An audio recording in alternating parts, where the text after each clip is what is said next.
Hello, everyone, and welcome to Project Insights product training webinar. The topic for today is managing fixed price projects. So just a few things to note before we get started. All participants will be on mute. However, any questions you have are more than welcome. Please type them into the questions box, which you can find on your GoToWebinar panel.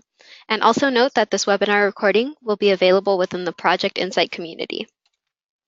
My name is Alexa, and I'll be your moderator for today. I'm on the marketing team here at Project Insight, and if you have any questions, comments, or feedback, please feel free to reach me at alexa.ortega-mendoza@projectinsight.com. And our presenter for today will be Wes. He's the Director of Training and Support here at Project Insight. And some of the benefits of today's webinar are to learn how to leverage the software to manage fixed price projects and to understand how to set up milestone billing. And on our agenda today, we'll go over how to set up and save a quick selection for fixed price projects, enter tasks and plan costs, set up proposals for fixed billable costs, enter and track hard costs, and learn how to create and save portfolio reports with an appropriate data column. So before we get started, we're going to go ahead and take a quick poll. Go ahead and let us know how you're currently managing your projects. Are you using Excel, MS Project, a low-end tool, sticky notes, or if you're using something else, go ahead and let us know in the box on your GoToWebinar dashboard.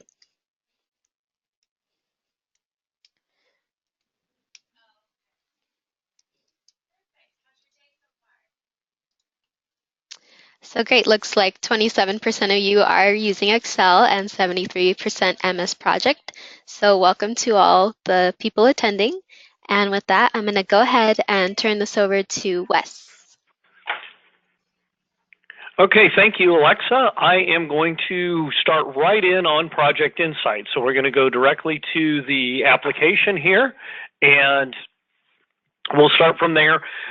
We're going to do things a little bit differently today for those who are already customers of ours. I see a few of you out there who may have used a different process than a newer process that we now have for simplifying the managing of fixed price projects. For those of you who are new to the system, we just want to start you from this perspective. But this is a brand new feature, so I'm going to go over just a couple really quick setup things that you'll need to do in order to use it. And again, for those of you who are using a different method, we're not looking for repeal and replace here, okay? We're looking to transition, and so you're going to see this new method. We want to help you get to this new method, but that transition will take a little bit of legwork, and we're here to help. So we're going to make sure that we get you over there. We're not going to push this new method, you know, so that you end up having to do it in a hasty manner. So we want to protect you from that. But what I'm going to do is first show you how we're managing fixed price projects. You saw from Alexa's slides that there's something called a proposal item, that we're going to add proposals to the projects. And we used to do this through more of a milestone management process. So I'll show you what that means and how to set that up. For starters, it is the proposals for putting fixed prices on your projects is a new add-on, okay? So when you look over here in your apps and add-ons, you'll need your administrator to set this up for you. And so we've got these apps and add-ons here, and you'll see mine I already have installed, this one called Proposal Item, okay? So it's an early preview, but we're ready. We want you to use this. Anybody new, we want you to start using this now because we are going to sunset our old method. All right, now to do that, you go into Get Apps and Add-ons. So here's where you go to get them. And of course, my proposal item is already in, so I don't have to do that part. But you will see, if you're not an administrator and this hasn't been added yet, you're going to see something in my project. I'll point it out when I get there that will not be available to you until you do this. All right, so let's go look at our project. I have this Acme software implementation project that I want to bill Acme software, I wanted to bill Acme the correct amount that we agreed upon. Now, I still want to track my billable amounts, and this is an important aspect of really learning as you develop your projects. We have other sessions where we talk about setting up your billable time, so I won't go into the details on that. But normally what you want to do is have everybody track billable time as if your project is a time and materials project. This is extremely important because we need to know if we were billing time and materials, how did we come out? Are we bidding properly when we make these proposals to our customers? And without tracking that type of information, we really don't know. And that's an important part of this. So Alexa mentioned setting up your column selections. I'm just going to show you a few here that I often use, and that would be to look at my work billable time. Okay, whenever you see the word work in front of work billable time and work billable expense.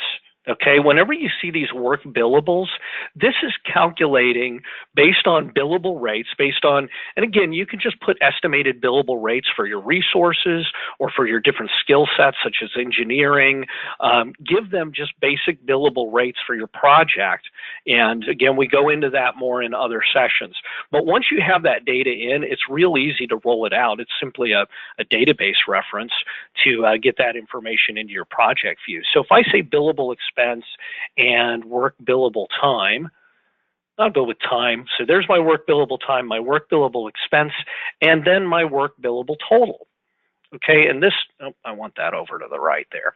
What these columns do is they tell you, if based on my planned labor and based on my planned expenses, where am I going to come out? How much money is this going to cost?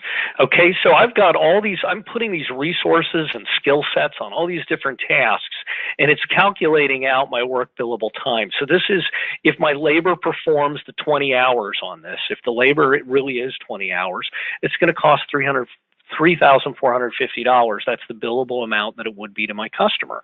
So now I'm looking at $186,000 some odd dollars at the beginning or at the end here of my billable time. Now I haven't put any billable expenses in, and billable expenses would be things like maybe software applications that I have to buy, equipment that I'm purchasing. I can put these equipment requirements here, and I see that I do have some equipment requirements in here, but I didn't put any billable expenses in for them. So I could enter those if I want, but it's almost as simple as a spreadsheet. It really is as simple as a spreadsheet to go in here and say, okay, the domain controller is going to cost $400.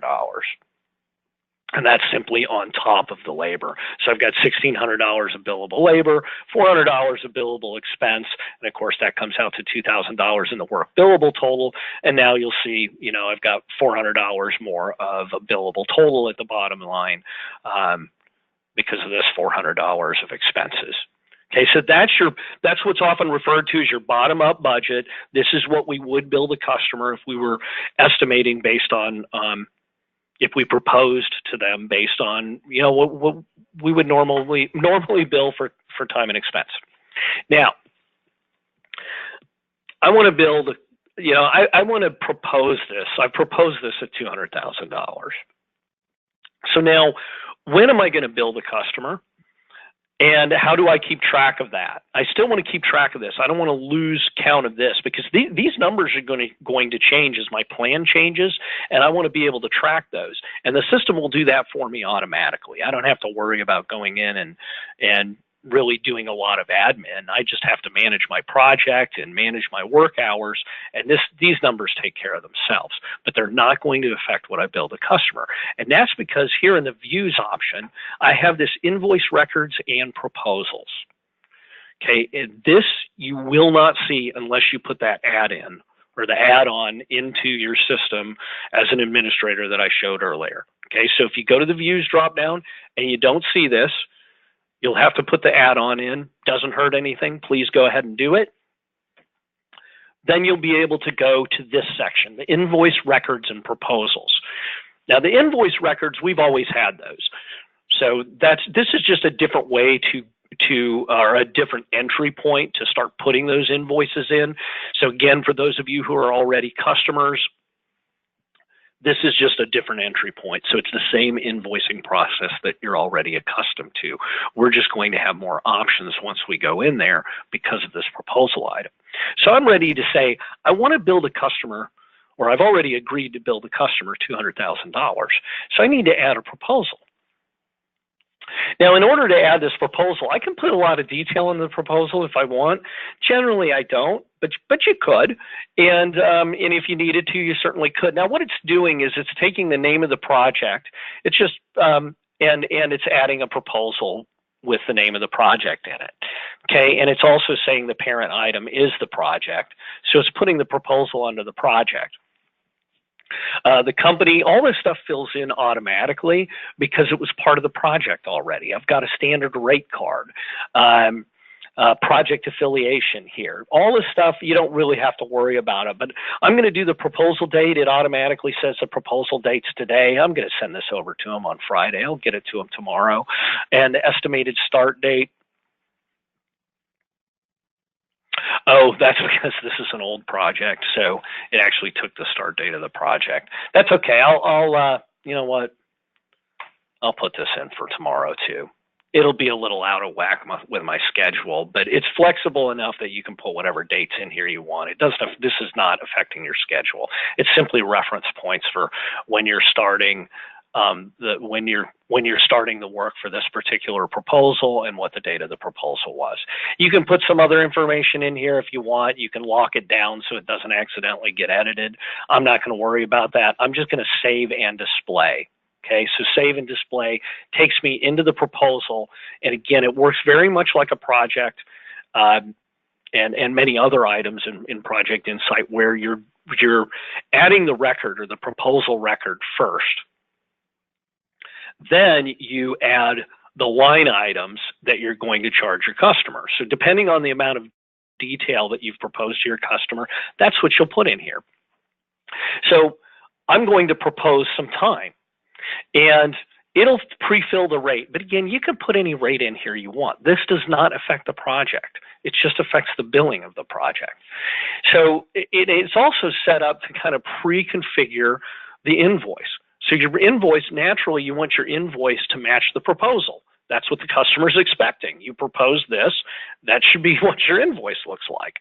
And it helps you maintain that consistency. So I can put a number of things in here. I can say, you know, milestone 1, for example. Call it whatever you want, deliverable 1, milestone 1, but you're going to be more explicit. Milestone 1 or deliverable 1 for detailed specifications, reviewed and approved specifications, whatever it is that you've described as that milestone you're billing them. It's free form. You can put whatever you want in here. Just make it descriptive enough that the customer knows what you're talking about. Now you can have a task type on here because again, we're billing for time.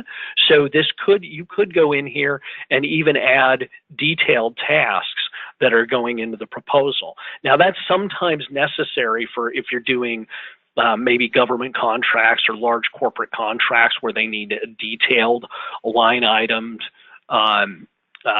proposal that'll match the invoice. But I'm not going to do that here. I'm going to keep it really simple.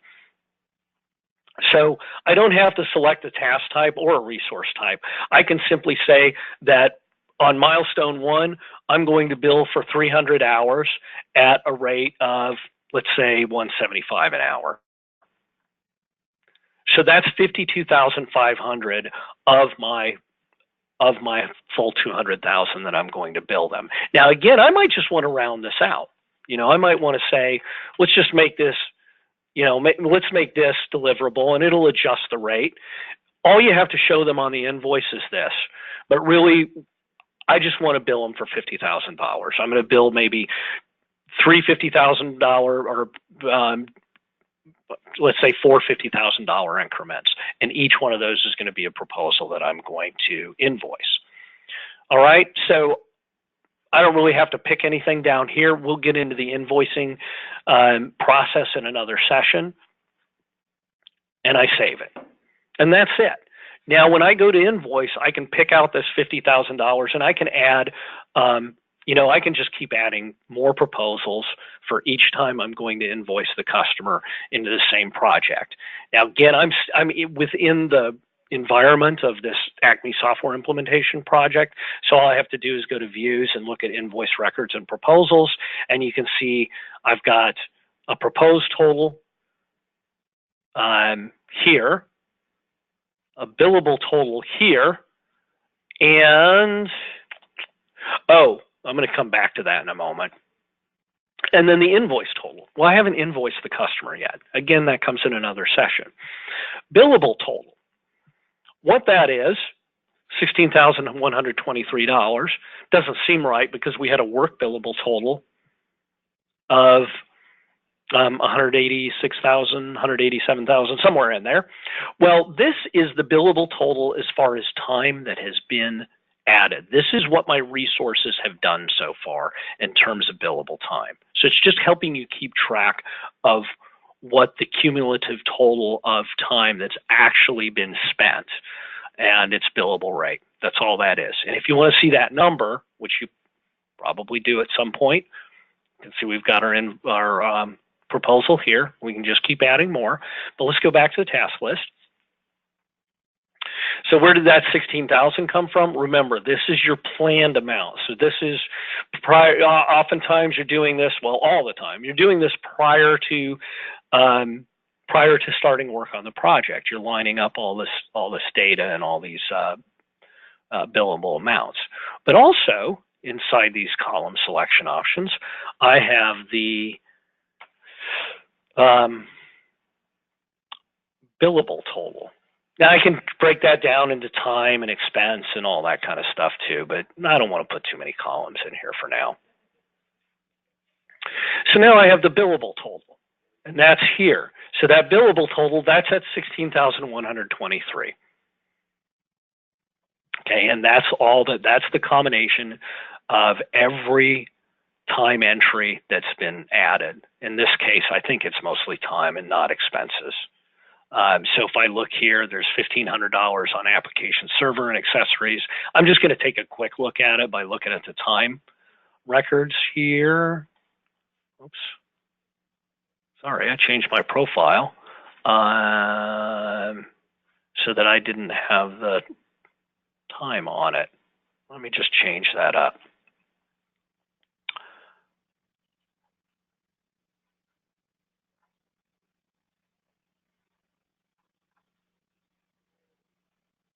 There it is. I was running some kind of test where I wanted to hide that tab. Okay, it's back. All right, so you can see that we are tracking time on here, and maybe there is expense.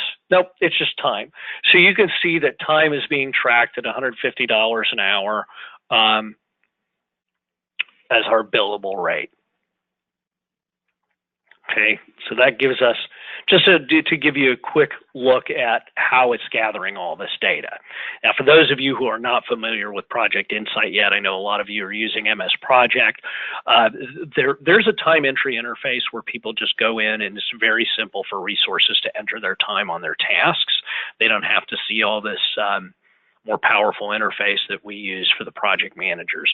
They're simply tracking their time in timesheets as they progress with their tasks, updating whether or not they're done with their tasks, how far along they are. They're doing all that to give you these numbers in a very simple interface, and then you are able to pull them into the project for further analysis as to, hey, how are we progressing and what is our actual time?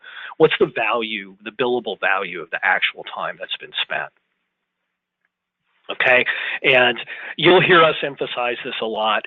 It is true that we have customers who don't really care about this. They're like, we have a good enough feel for this. We're just going to use the proposals, set up the fixed amounts, and run our project without even worrying about what the billable totals are and not worrying about rates. You can certainly do that, but we really encourage you to look at least when you're first getting started and you're doing, if you're really challenged with with determining how much profit you're really making on these projects. What is it really costing to get them done? I really encourage you to use these numbers, and we often help you set those up depending on what your implementation plan and agreement is with us, and how much you've decided to have us help you. We go in there and help you do this so that your project managers really don't have to put a lot of effort into making these numbers work. Okay, so again, going back to our invoice records and proposals, it's simple enough. I'll just add another one. I'll say that this proposal, we're going to we estimate that we'll start this proposal work on, let's say, the 10th of November. We'll start the work for that proposal amount also on the 10th of November. Let me make that jump a little here. So again, it's just taking the start date of the earliest task in the project. You don't have to put these in, but I'd encourage you to do it just for reference. So once again, you can just keep adding the proposals here. Now I didn't put any numbers on it yet, but you can just see that you can put an unlimited number of these in here and then put proposal dates on them, so it will help you when it comes time to invoice. Then when we add an invoice record, we'll go into this in another session, but this is where we'll set up an invoice very similar to the proposal. The interface looks almost identical, and we just pull in these proposal amounts. We push out the invoice, and now you have a record not only of what you proposed, but then when you go into invoice, it just pulls the data, pre-populates the invoice from the proposed data, and you'll always be able to track what's the total of our proposals, what's our billable total, and then how much of that have we invoiced. Actually, let me just throw another number in here. I'll just put another 50,000 on here. And we'll do milestone 2.